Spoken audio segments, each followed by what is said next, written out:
If you've ever felt like you keep tidying, but your home never feels any lighter, it might be because you're not letting go of anything. You're just moving things from one place to another. Some people spend decades buying storage bins, labeling every drawer, sorting everything neatly, yet still live in a constant sense of exhaustion because their home never truly feels lighter. In this video, you'll hear a very real and familiar story from Ruth Henderson, age 72, a former nurse living alone in Sacramento.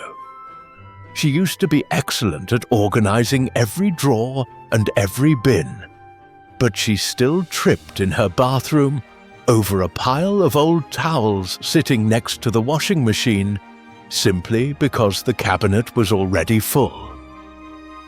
That day, she couldn't dodge it. She fell hard onto the tile floor. Her back slammed, her heart raced. But what scared her most was realizing she couldn't get up right away. When her daughter rushed in and asked if she was okay, Ruth just said one thing: "I don't need more bins, I need fewer things." That was the moment everything changed. She began asking one small question about each item. Is this still worth keeping? And with each item, she added one more question. Is this helping me live more safely? She didn't start with the whole house. She started with the very place where she fell with one small bag, then another. In just 10 minutes, she felt a little lighter inside, as if she had just dusted off a layer of fog that had quietly settled in her mind. Ruth wasn't messy. She just kept too many things she no longer needed. And if you have a spot like that in your own home, if you've ever felt your heart sink walking past something that's been sitting there far too long, then maybe this is the time for you to begin again. You don't need to change everything. Just start with the place that makes you feel most uneasy. If you see yourself in this situation, subscribe to the channel, because the next parts will help you untangle each knot gently. Secret: no one declutter. What you're keeping just because. After that fall, Ruth started to look at everything in her house with a different pair of eyes. Not the eyes of someone who used to organize everything perfectly, but the eyes of someone asking, does this still serve my life today?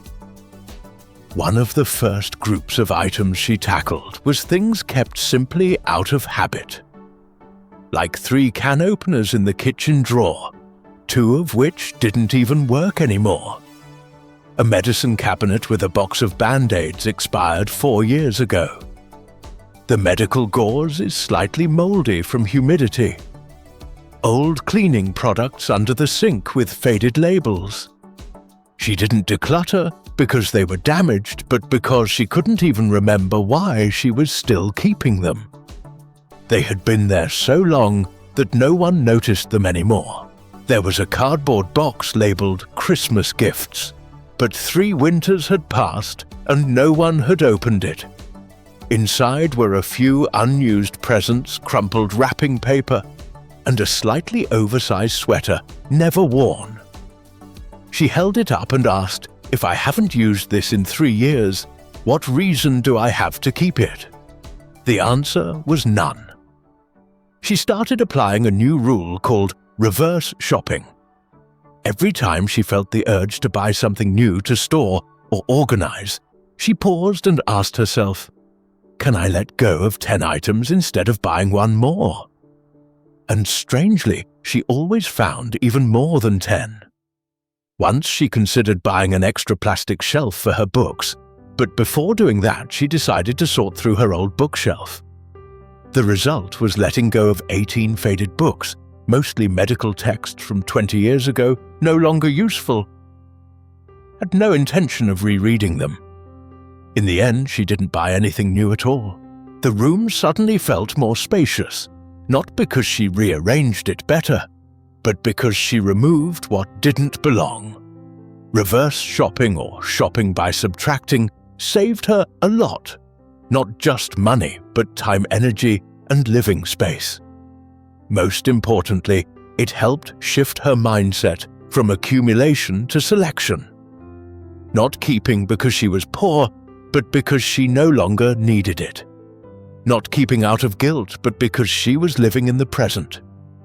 If you're thinking about buying another bin or a new shelf, pause and ask yourself, is there anything I'm keeping just because it's been there too long? And if you can let go of 10 things, maybe you won't need to buy a single new one. Secret No 2. Memory boxes with limits. Some items aren't big or bulky or space-consuming, but they're hard to let go of because they're tied to someone, to a memory, to a part of your life. For Ruth, that meant her husband's soft leather slippers, the ceramic mug he used every night, handwritten letters from 1985. They weren't dangerous, they weren't cluttering the walkway, but every time she thought about storing or discarding them, her heart sank like she was about to throw away a piece of herself. But then she thought differently. She didn't force herself to keep or toss anything. She simply set a boundary. One memory box per category. One box for her husband, one for the kids, one for her old job, and one for herself. No adding, no expanding, no exceptions. Only what was truly meaningful and still touched her heart would go in. Everything else she photographed and saved into an album named Ruth's Memories. Then she gently let the item go. There was an old shirt that still smelled of soap, a notebook with its cover missing, and a faded photo taken in 1974. She kept them as images, not as things. One time, she placed her wedding ring next to a photo from their 40th anniversary and said, "This is enough." The rest she gave away or sent elsewhere, not to hold on to, but so someone else might use them. When all her memories were gathered into clear boxes instead of scattered throughout the house felt more organized, the air felt lighter, and her heart had space for something new. If you're holding on to many items simply because you can't bear to let go, try this method. Pick a beautiful box, give it a name, and set a boundary. Every item you put inside must truly move your heart. Don't shirk out of duty. Don't keep out of habit. Because when you create a limit, you'll choose more carefully. And when you choose more carefully, you'll see which items truly carry a memory, and which ones are just habits from the past. Secret No 3. Start with the most dangerous place, not the messiest. Ruth used to think that if you want to declutter your home, you should start with the messiest area. But after her fall in the bathroom, she realized something entirely different. What exhausts older people isn't the room with the most stuff. It's the place where we're most likely to fall. The living room might be cluttered. The storage room might be dusty, but it was the bathroom where she couldn't stand back up. It was the hallway she had to squeeze past every time. It was the staircase where she had stumbled twice just because of a folded chair leaning against the wall. When she began to look at her house, not through the eyes of someone organizing, but through the feet of someone growing weaker, everything changed. She walked step by step and placed herself in real scenarios. If I wake up at night to get water, where might I trip? If my back hurts and I can't bend down, what needs to be within reach? She started with the bathroom. She tossed all the old rugs and replaced them with non-slip mats. She gathered all the bottles around the sink and kept only the ones she used often. She added a low plastic stool so she could sit instead of bending over. Then she moved to the hallway. There were 3 large bins placed against the wall, filled with winter clothes, Christmas decorations, and some old blankets. She opened each one and got rid of more than half. The rest were moved to the attic. The staircase was cleared. No more obstacles. A motion sensor light was installed in the dark corner so she could see better at night.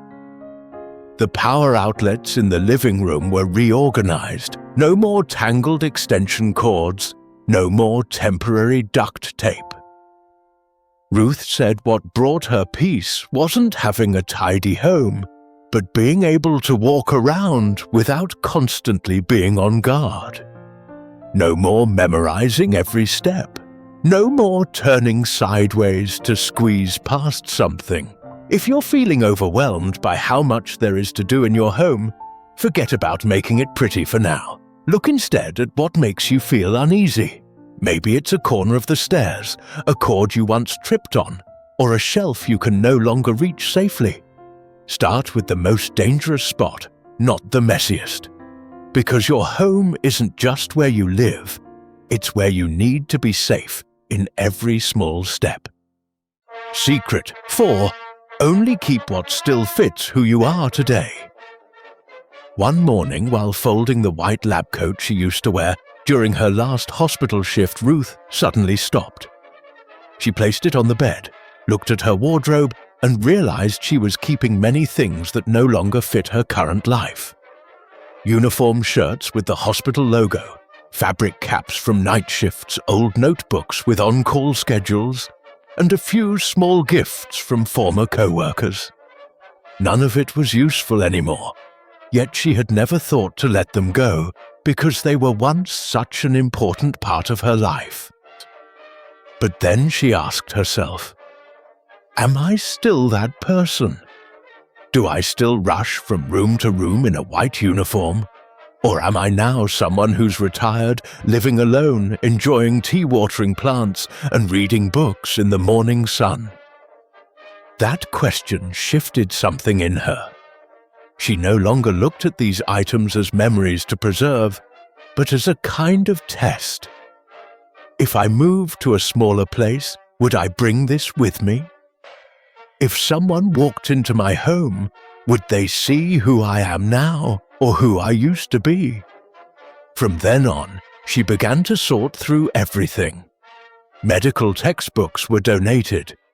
Her large work desk was replaced by a small table by the window, perfect for writing letters and watercolor painting. A sewing kit was kept because she still enjoyed sewing buttons, but the bag of winter yarns was not because she knew her hands were no longer strong enough to knit. She didn't feel sad letting go. She felt more alive, no longer weighed down by an old role, no longer performing a version of herself she had already stepped away from long ago. If you're holding on to things connected to a former version of yourself, ask this: am I still that person? Who do I want to be in this season of life? And which items help me live as that person? When you let go of an old shirt, you might be shedding a heavy role you've carried for too long. Secret No. 5. Declutter for yourself, not to leave things for your children. One afternoon, her daughter came over to help clean out the storage room.